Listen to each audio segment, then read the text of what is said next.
Welcome back to the U.S. Navy History Podcast. I am Dale, and I am joined by Christoph. Hey, buddy. Hello. So glad to be back. So glad to quote unquote see all you wonderful people that are listening. So today we dive into a moment that may not be as famous as Pearl Harbor or Midway, but it carries just as much weight for understanding the evolution of the United States Navy in the 20th century. It is a story of courage, sacrifice, and the raw danger of naval warfare during the First World War. The date was October 15th, 1917. The place? The stormy Atlantic waters off the southern coast of Ireland, near a rugged headland called Mindhead. This was not just another patrol day for the American destroyer USS Cassian.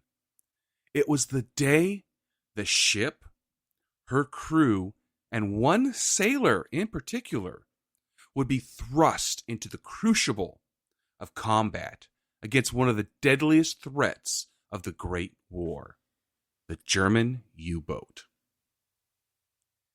To set the stage, let's remember the bigger picture. By 1917, the Atlantic had become the most dangerous stretch of ocean in the world. German U-boats, short for Unterseeboote, prowled beneath the waves, striking merchant ships, troop transports, and even warships with their stealthy torpedoes. The goal was simple: cut off Britain's lifeline to the outside world and force it into surrender.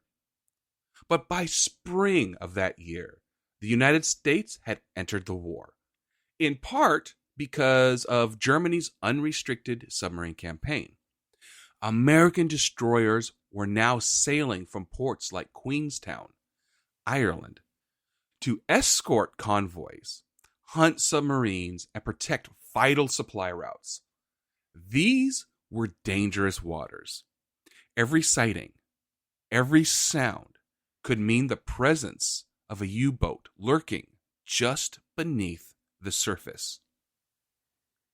The USS Cassian was one of those destroyers, a sleek, fast warship. She was armed with 4 4-inch guns, torpedo tubes, and depth charges designed to counter submarines. Her mission on that October day was routine, patrolling off the Irish coast. But in naval warfare, routine can turn deadly in a matter of minutes. What happened next would mark the Cassian as one of the first American warships to engage directly with a German submarine in World War I. It was a fierce encounter with the U-boat U-61, commanded by Captain Lieutenant Victor Diekmann. The clash would leave the Cassian battered, her crew shaken, and one sailor, gunner's mate First Class Osmond Ingram, immortalized for his sacrifice. This is not just the story of a battle, it's a story of adaptation, of the U.S. Navy finding its place in a new kind of war, where the enemy was invisible, the stakes were high, and the margin for error was razor thin. And it is the story of how a single man's quick thinking and his willingness to put his life on the line saved countless others.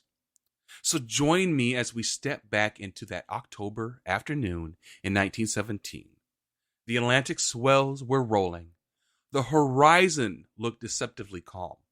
And beneath the surface, danger was stalking. The crew of the USS Cassian would soon find themselves face to face with the terror of submarine warfare. And history would be made in the space of a few short hours. Are you ready to get underway? Yes, with an introduction like that, are you kidding me? Okay, so I've never heard of this ship. I'm aware generally of the encounters that you're talking about, submarines versus destroyers and whatnot, but this sounds very exciting, and I'm definitely ready to talk about it. Well, hold on. Not talk about it yet. Listen to it, and then, of course, opine on it. But yeah, sorry. Go ahead. Before we get into the action of October 15th, 1917, let's pause for a moment and meet the two key players. The American destroyer USS Cassian and the German submarine U-61. On paper, they could not have been more different. One, a surface warship built for speed and patrol. The other, a silent predator, designed to strike unseen from beneath the waves. Yet, on that October afternoon, their paths would cross in a deadly duel. The Cassian was a Cassian-class destroyer, named after Stephen Cassian, a hero of the War of 1812. She was built at Bath Iron Works in Maine and launched in 1913. Part of America's first generation of modern destroyers. Now, for listeners who may not be familiar, a destroyer in World War I was not the massive missile-bristling ship we imagine today. Instead, she was a lean, fast vessel built to escort larger ships, protect merchant convoys, and hunt down torpedo boats and submarines. The Cassian measured about 305 feet long, with a displacement of 1,036 tons. She was powered by steam turbines that could make around 29 knots, fast enough to chase down most submarines if they were caught on the surface. Her armament included 4 4-inch or 102 millimeter guns, giving her a sharp bite against surface targets, and 8 18-inch torpedo tubes, weapons she could use against larger warships. But perhaps her most important weapons in 1917 were her depth charges. These were still relatively new at the time. Depth charges were essentially barrels filled with explosives, designed to be rolled or dropped off the stern of a ship, sinking down to preset depths before detonating. The idea was to destroy or damage submarines hiding underwater. They were crude, and early models were not very powerful, but they gave destroyers a fighting chance in the deadly game of cat and mouse against U-boats. The Cassian was one of the American destroyers sent to Queenstown, Ireland, in May 1917, after the U.S. entered the war. From there, she took part in escorting convoys, patrolling for submarines, and standing watch along Britain's most vulnerable sea lanes. These missions were long, monotonous, and exhausting, but every day carried the risk of sudden combat.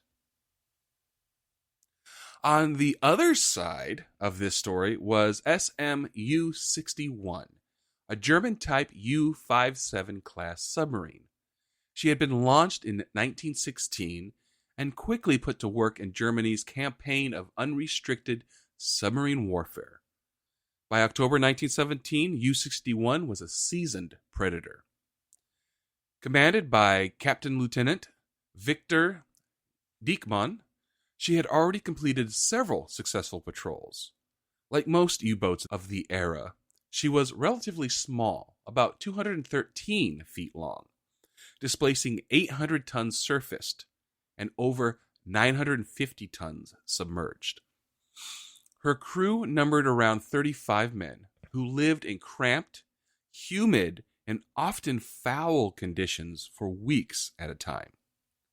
Her armament included 4 bow torpedo tubes and 1 stern tube, with a total of about 12 torpedoes carried on patrol. In addition, U-61 mounted a deck gun, usually an 8.8 or 10.5 centimeter gun, for attacking smaller ships without wasting torpedoes. Life aboard a U-boat was harsh. Space was so limited that sailors often slept in shifts. Hot bunking, by swapping places in still warm bunks. Food was crammed in every corner, growing stale and moldy by the end of patrols. The air was thick with diesel fumes, sweat, and humidity. And always there was a constant fear of depth charges or ramming from Allied destroyers. But despite these conditions, U-boats were deadly effective. Their stealth and striking power meant that every ship on the Atlantic was vulnerable. And in 1917, when Germany resumed unrestricted submarine warfare, boats like U-61 were at the heart of the campaign. So here we have the two adversaries. The Cassian, a surface destroyer built to patrol and protect. U-61, a hunter beneath the waves, designed to stalk and kill. The strategies of each were shaped by their nature. Destroyers like the Cassian had to spot the enemy before they struck. That meant sharp-eyed lookouts scanning the horizon for periscopes, torpedo wakes, or the fleeting shadow of a submarine. Once contact was made, speed and aggression were the destroyer's tools, closing the gap, bringing guns to bear, and if necessary, dropping depth charges to force the submarine up or destroy it outright. For U-boats, the doctrine was the opposite. Avoid detection, strike from concealment, and escape before the enemy could retaliate. U-61 carried only a limited number of torpedoes, so every shot had to count. A single hit could cripple or sink a destroyer, evening the odds in an instant. Now imagine the setting on October 15th, 1917. The Cassian was patrolling the seas about 20 nautical miles south of Minehead, Ireland. The waters were rough, the skies shifting as autumn weather rolled across the North Atlantic. For the sailors on deck, there was little warning of what was about to happen. Below them, hidden in the cold, dark waters, lurked U-61. She had been on patrol, searching for targets, merchant ships, troop transports, or escorts unlucky enough to cross her path. Her commander was an experienced officer who knew how to use stealth and timing to deadly effect. The stage was set. Two ships, two very different war machines, were about to collide in a sudden, violent encounter. For the crew of the Cassian, this patrol would become anything but. That is quite a contrast. And when I think about the life of a sailor generally, like you and I have talked a lot about naval warfare, what it's like on a ship. This description that you're giving about submarine life, especially in World War I, where it's still kind of being refined, that sounds miserable. And I think about how that was the option for Germany. Like, they didn't have the Navy that England had, or they had some superior technology from a land war perspective, but the seas, unless they could cripple England by cutting them off, the fighting would go on. And this was their option. And I've had to deal with moldy food because I have kids that don't put stuff away right, and that stinks. But being surrounded by it in a humid and diesel fume-scented, contained area sounds even worse. And still, that was their best bet. That was what they were going with. And that's really something. And also, as you were describing their... Oh, go ahead. It was as miserable as trench warfare. Yeah, that's actually a really good point. The stories I hear about trench warfare, like where do you eat? Where do you go to the bathroom? How do you sleep? It's all kind of the same. World War I was a miserable experience. And when I see social media posts about how much, when they talk about, oh, this is really devastating to me, and it's something that I'm like, have you read a history book? Like, imagine being in World War I trench. That is awful. Your problem is manageable. Like, they wish they had your problems. And same for being on a World War I U-boat, being deployed for weeks and then eventually going to port to restock, refuel, and rearm. This whole time period just was very arduous for everyone involved. And I think that's kind of what shaped society and life and how hard people had to be. And so when you see stories of your grandparents, great-grandparents, what have you, oh yeah, they went through this. That's why they are the way they are. It was early afternoon on October 15th, 1917. The USS Cassian was on patrol, steaming steadily about 20 nautical miles south of Minehead, a rugged stretch of coastline on Ireland's southern shore. The crew was alert, scanning the seas for danger. They had been at war for only a few months, but already the lessons of the Atlantic were burned into every sailor's mind. Never assume you're safe. Never let your guard down, and always, always be ready for the sudden appearance of a U-boat. At 13:30, the lookouts aboard Cassian spotted something, a suspicious shape in the distance. It was an unmistakable silhouette of a submarine on the surface. This was U-61.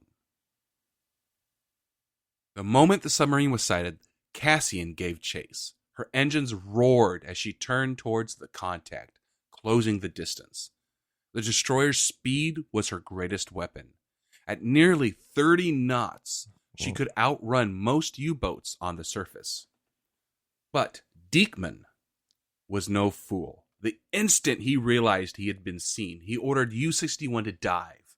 Within moments, the submarine slipped beneath the waves, leaving only a ripple behind. For the crew of the Cassian, that ripple might as well have been a taunt. The enemy was there, lurking in the depths, invisible and waiting for his chance. For the next hour, the destroyer prowled the waters, circling, scanning, searching. The tension aboard was palpable. Somewhere beneath them was an enemy with the power to sink their ship with a single lucky torpedo. Around 14:30, U-61 resurfaced at a distance. Diekman had a bold plan. He was down to his last torpedo, but he saw an opportunity. Maneuvering carefully, he lined up a firing solution and loosed the weapon toward the Cassian. The lookout of the destroyer spotted the telltale white wake of a torpedo slicing through the waves. Shouts went up, "Torpedo!" and the men scrambled into action. In those few seconds, life and death hung in the balance. One man's actions would become the defining moment of this battle. Gunner's mate First Class Osmond Ingram, stationed near the stern, saw that the incoming torpedo was heading directly towards the ship's depth charges. If the torpedo struck there, the depth charges would almost certainly explode, tearing the ship apart and killing everyone aboard. Without hesitation, Ingram leapt into action. He raced towards the depth charges, determined to jettison them before impact. His goal was simple: get the explosives off the ship, even if it meant risking his own life. But he never had the chance to finish. The torpedo slammed into the Cassian's port side near the stern. The explosion tore through the ship, killing Ingram instantly. He became the first enlisted sailor of the United States Navy killed in action during World War I, and his sacrifice would later earn him the Medal of Honor. 9 other crew members were wounded in the blast. The stern was mangled, the rudder nearly destroyed, and the ship was badly damaged. For a moment, it seemed the Cassian might not survive. But destroyers were built for resilience, and her crew was determined to fight. Despite the damage, The Cassian's gun crews swung into action. Her 4-inch deck guns opened fire on U-61, which had briefly surfaced after the torpedo strike. The gunner's aim was true. Shells slammed into the submarine's conning tower, damaging her and forcing Diekman to dive again. The U-boat had expended its last torpedo. Now she was the one trying to escape.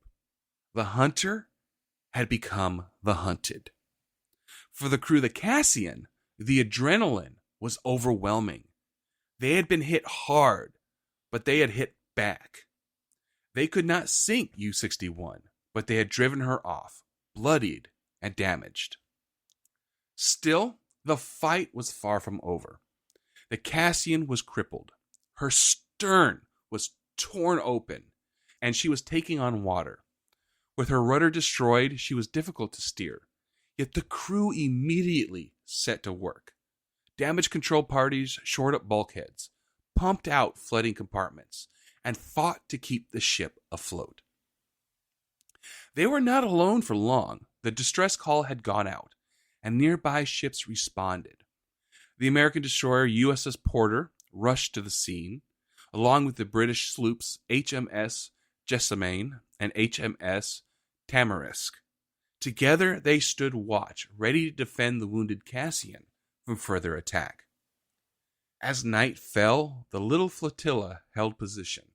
The seas were rough, the threat of submarines ever present, but the crew never gave up. Finally, the next day, the Cassian was taken under tow by the British sloop HMS Snowdrop, limping back to Queenstown. She had survived. And what of U-61? Though she escaped the immediate battle, her days were numbered. In March 1918, only a few months later, U-61 was sunk by the British patrol vessel HMS PC-51, with heavy loss of life. Her commander, Victor Diekman, did not survive the war. The action of October 15th was not the largest battle of the war, nor was it the most strategically decisive, but it was historic for several reasons. One, it marked one of the first direct clashes between a U.S. warship and a German U-boat. Two, it highlighted the dangers of anti-submarine warfare, where even a single torpedo could cripple a ship. And three, above all, it showcased the courage of sailors like Osmond Ingram, whose sacrifice saved his shipmates from certain death. That is a compelling story. Like, I was on the edge of my seat the whole time, and I kept trying to put myself in that scenario. And I would be scared out of my wits no matter what side I was on, so let's just put that out there and make that clear.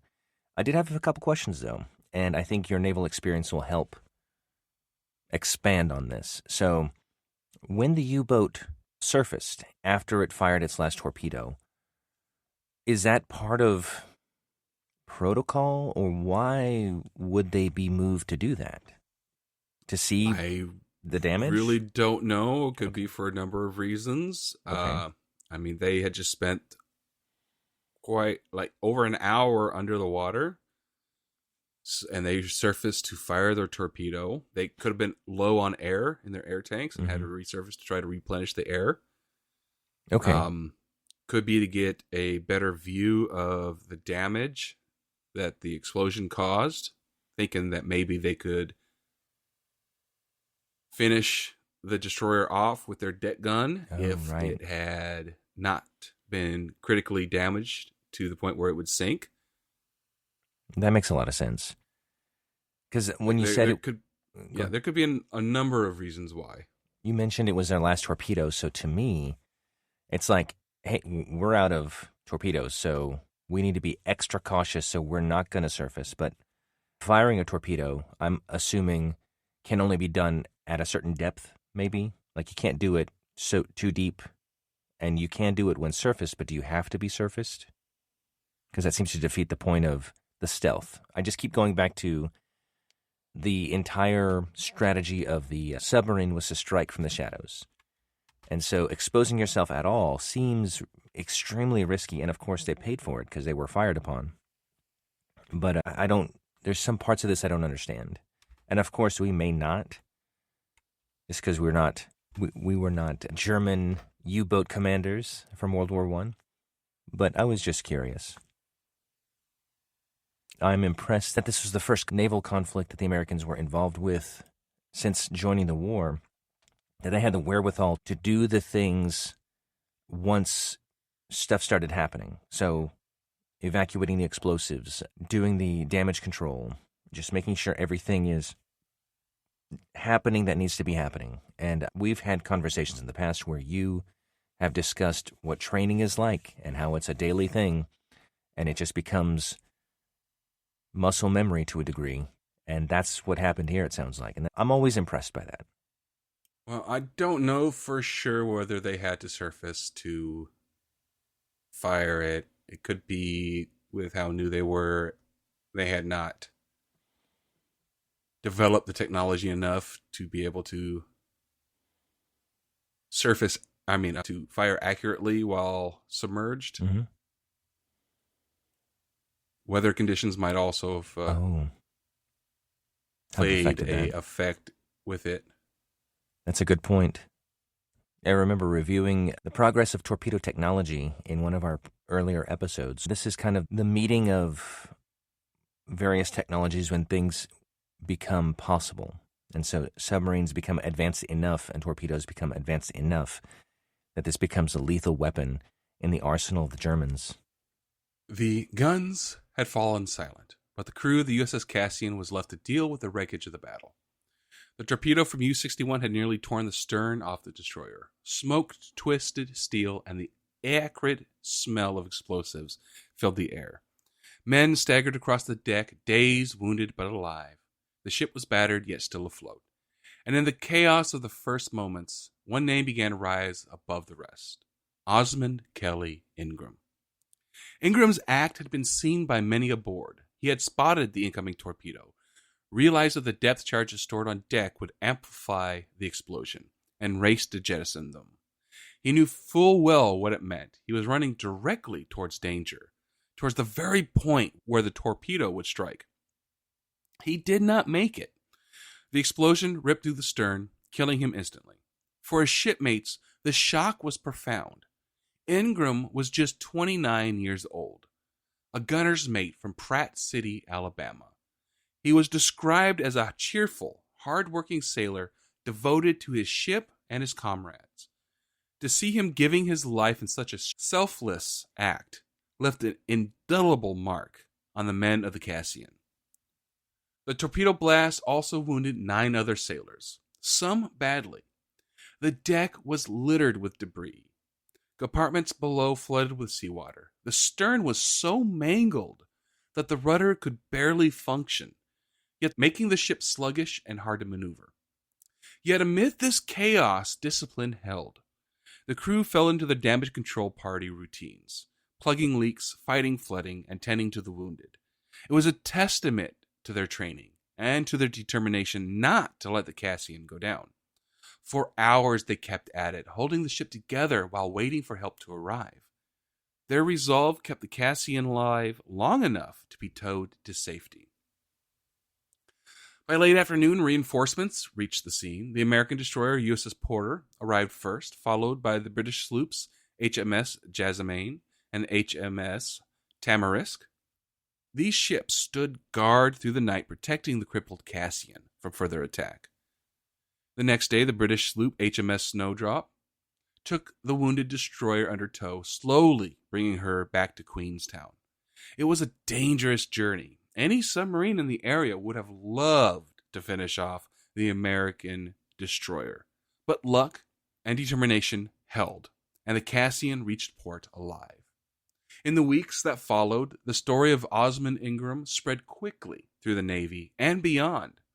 His selfless action did not go unnoticed. He was posthumously awarded the Medal of Honor, making him the first enlisted man in the U.S. Navy to receive that decoration in World War I. The citation praised his extraordinary heroism, and made clear that his actions had saved countless lives. If depth charges had detonated, the Cassian would almost certainly have been lost with most of her crew. Ingram's legacy did not end there. The Navy honored him by naming a destroyer after him, the USS Osmond Ingram, DD-255, commissioned in 1919. Wow. It was a rare distinction for an enlisted sailor and a lasting reminder of his sacrifice. Amazing. For the men of the Cassian, the loss of Ingram and the ordeal of the battle left a deep emotional scar. They had faced the terror of submarine warfare up close and lived to tell the tale. But they carried with them the memory of their shipmate, who had given everything to protect them. Stories of Ingram's bravery were told and retold, not just as a tale of sacrifice, but as a lesson in what it meant to be a sailor in wartime. It was not just about firing guns or running engines. It was about loyalty, courage, and the willingness to put others before oneself. Back in the United States, news of the action was reported in newspapers and naval dispatches. It became a symbol of the new American role in the war. The U.S. Navy had only recently joined the struggle against Germany, and here was proof that its sailors were ready to fight, suffer, and sacrifice alongside their British allies. For a nation still adjusting to its sudden entry into a European war, stories like the Cassians gave shape and meaning to the conflict. They reminded Americans that the war was not an abstract struggle far away. It was real, dangerous, and already costing lives. The Cassian herself, though badly damaged, was not lost. After being patched up at Queenstown, she was sent to the Philadelphia Naval Yard for full repairs. By mid-1918, she was back in service, once again escorting convoys and patrolling against submarines. Her survival was itself a victory. The Germans had hoped to sink her, to remove another escort from the seas. Instead, she returned to duty, a symbol of resilience and determination. The aftermath of the action showed both the cost of war and the spirit of those who fought it. A single torpedo had left the ship in ruins, wounded men on her decks, and one sailor dead. Yet the Cassian endured, and the courage of Osmond Ingram ensured that his name would live forever in the annals of the Navy. I'm impressed by this whole effort on the American side from beginning to end.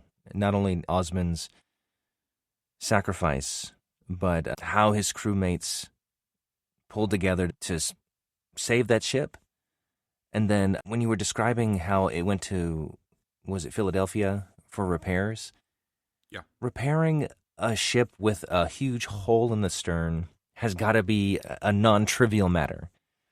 And I don't think we talk about that part as much, but I know there's refitting that happens and some upgrades that happen when ships dock, but a repair of that magnitude is huge. And being able to do that with your all, not only are you fixing something, but fixing it to the point where it's as good, if not better than it was before, so it can survive the next encounter. That's incredible. The skill and the craftsmanship that takes. I'm very impressed. And so, yeah, having that ship able to be redeployed before the end of the war, which happened about a year after its initial contact, right? Amazing. I'm very impressed. When we look at the action of October 15th, 1917, it may seem at first like a small skirmish. One destroyer against one U-boat, lasting just a few hours. But as with so many moments in military history, its importance lies not just in the immediate outcome, but in what it revealed about the war at sea, the challenges of anti-submarine warfare, and the role of the United States Navy in World War I. To understand why this battle mattered, we need to place it in the wider context of Germany's U-boat campaign. By 1917, U-boats were Germany's sharpest weapon. They were sinking merchant ships at a devastating rate, nearly bringing Britain to the brink of starvation. For a time, it seemed like the submarines might actually win the war. The United States had joined the fight partly because of this very campaign. Germany's policy of unrestricted submarine warfare. That policy, which allowed U-boats to attack without warning, had sunk American ships and claimed American lives even before the U.S. declared war. So when the USS Cassian faced off with U-61, this was not just an isolated incident. It was a piece of a much larger struggle, the battle to control the Atlantic lifelines that sustained the Allies. The arrival of U.S. destroyers in Queenstown, Ireland, earlier in 1917 had been a turning point. These sleek, fast warships were badly needed. Britain's Royal Navy had more convoys to escort than ships to spare. American destroyers filled the gap, adding fresh manpower and modern hulls to the fight against the U-boats. The Cassian's engagement with U-61 proved that American ships were not just present, but actively fighting. It demonstrated that the United States Navy could operate effectively alongside the Royal Navy, sharing patrol duties, responding to submarine threats, and even trading blows with the enemy. For the Allies, this was a morale boost. For the Germans, it was a warning. The U-boat war had just gotten harder. The action also highlighted the challenges of anti-submarine warfare, a field still in its infancy. Destroyers like the Cassian had depth charges, guns, and speed, but detecting a submerged submarine was extremely difficult. There were no sonar systems yet, only sharp-eyed lookouts watching for periscopes or torpedo tracks. U-61 had been able to dive and evade the Cassian for nearly an hour before firing her last torpedo. What saved the Cassian was not technology, but discipline and courage. Her crew responded quickly to the torpedo strike, returned fire effectively, and held the ship together under dire circumstances. It was a reminder that early anti-submarine warfare was as much about human grit as it was about weapons.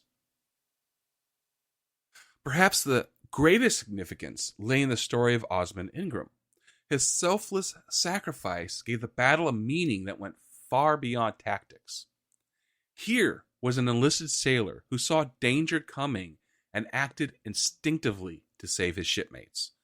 His death and subsequent Medal of Honor put a human face on America's involvement in the war.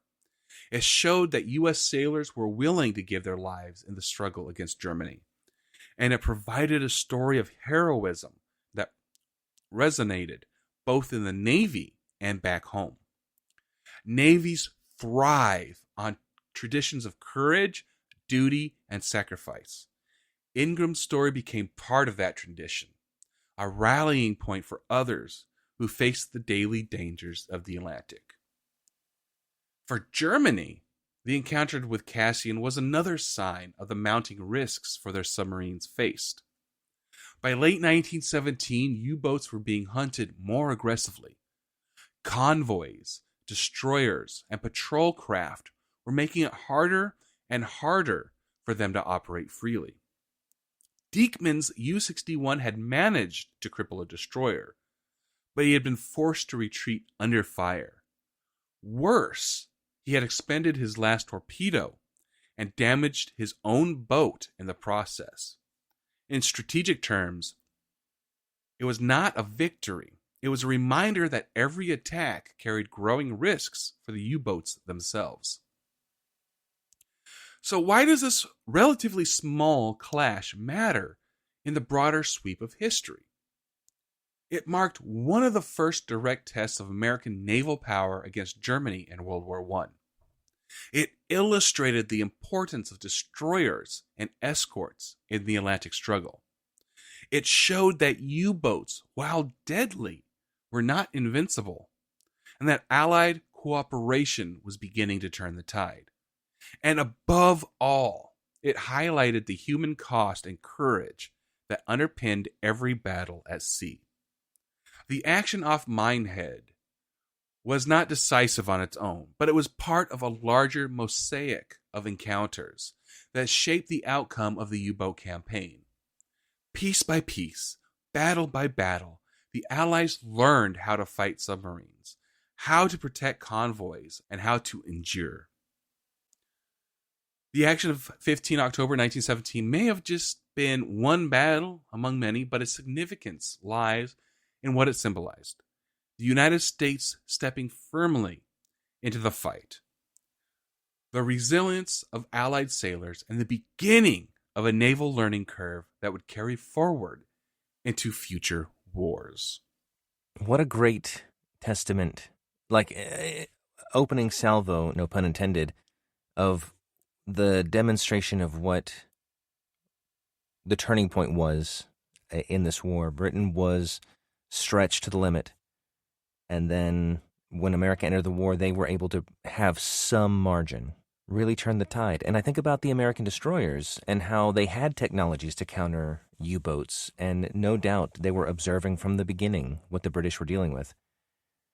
And so knowing that we were able to contribute, knowing that we were able to dull this sharp point, or the sharpest tool that they had, that's awesome. I still have in the back of my mind the fear that both sides had for encounters, because if you're on an American destroyer, you're constantly looking out and you have vigilance against anything that could be like a submarine. And then if you're in a U-boat, you're constantly aware that if you're caught, you're done. I just imagine the adrenaline was high. I'm sure that was the case a lot of the time. And gosh, what bravery these sailors exhibited and showed. That is pretty mind-blowing to me.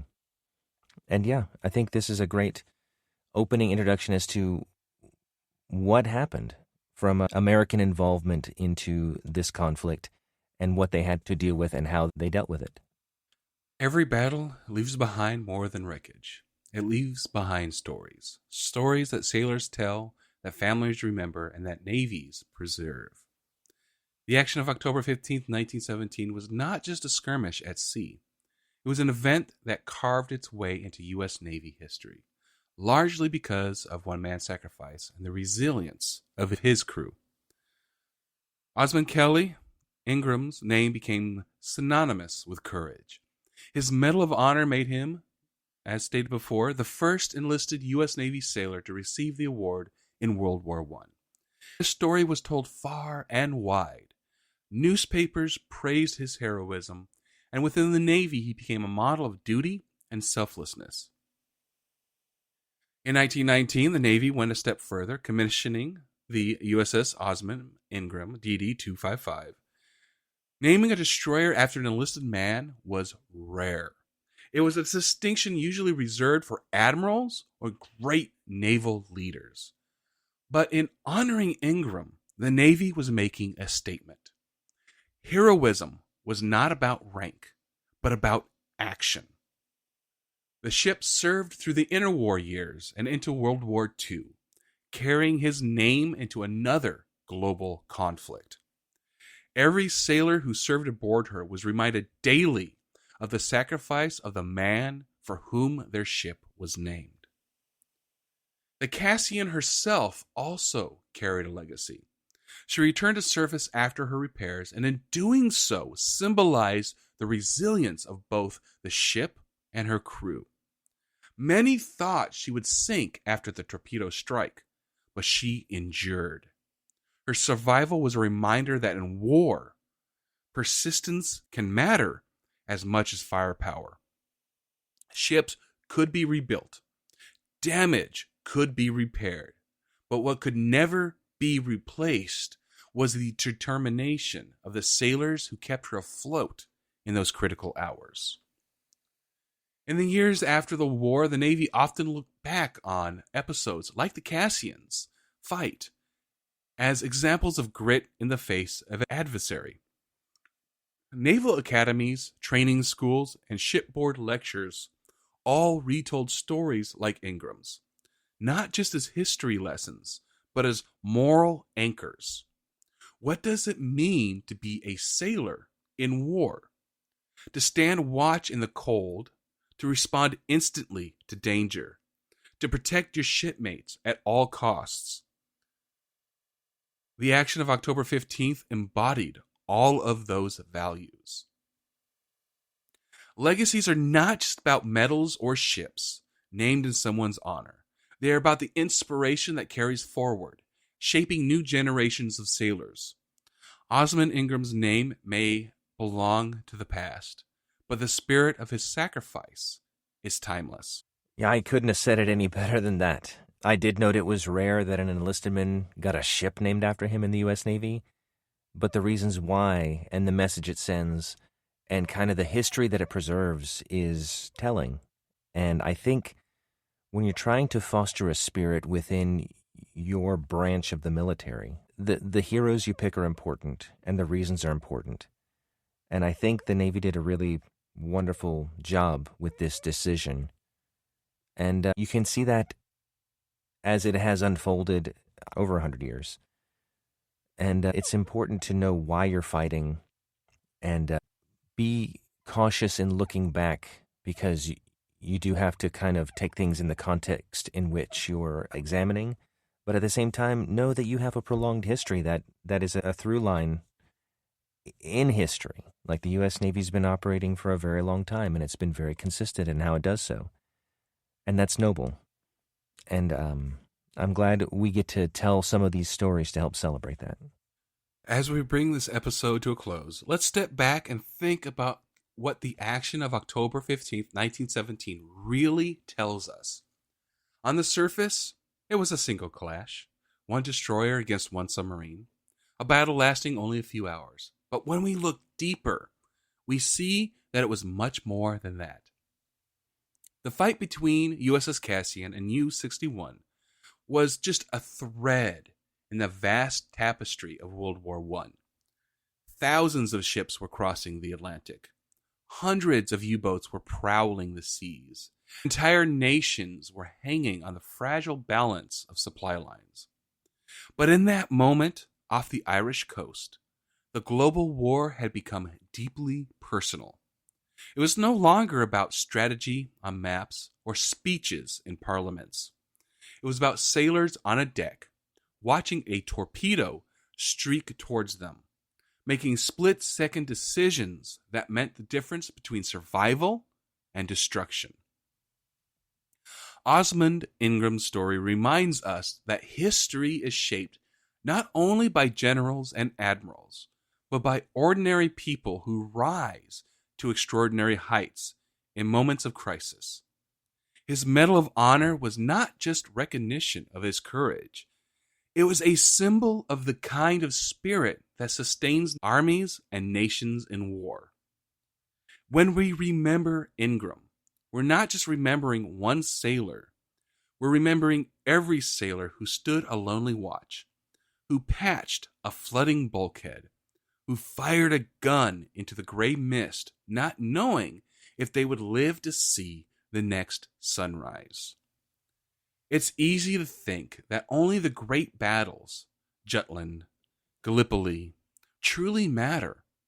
But in truth, history is often made up of smaller moments, actions that seem modest at the time, but reveal truths about resilience, courage, and adaptation. The Cassian didn't sink U-61.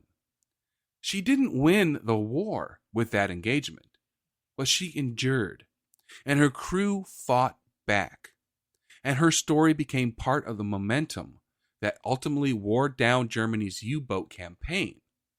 That matters. As naval historians and as people who care about the past, we study histories like this not just to know what happened, but to understand what they mean. The action of October 15th reminds us that war is not just about machines and strategies.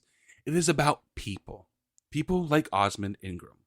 People like the crew who kept Cassian afloat. And even people like the German sailors who believed they were fighting for their country beneath the waves. So as we close today's episode, let's remember that the history of the U.S. Navy is not just a record of ships and battles. It is a record of people, of choices, and of courage under fire. And sometimes, as with the Cassian, a single torpedo and a single act of bravery can echo far beyond the moment, becoming part of a legacy that still speaks to us more than a century later. You said it all, man. Okay. So we want to honor one of our fallen angels, like we do at the end of every one of our episodes, with the help of HeroCards.us. Today we're going to honor Corporal Cody A. Putman. His hometown was Lafayette, Indiana. Served with the U.S. Army, 1st Squadron, 40th Cavalry Regiment, 4th Brigade Combat Team, 25th Infantry Division, Fort Richardson, Arkansas. He received a Purple Heart and a Bronze Star. His date of sacrifice was April 12, 2007, killed in action in Baghdad, Iraq. Born in Lafayette, Indiana, Cody Putman was the youngest of 3 children and a gifted athlete. He graduated from Twin Lakes High School in Monticello, north of Lafayette, in 2003. Putman continued his family's tradition of military service by enlisting in the U.S. Army in March of 2005.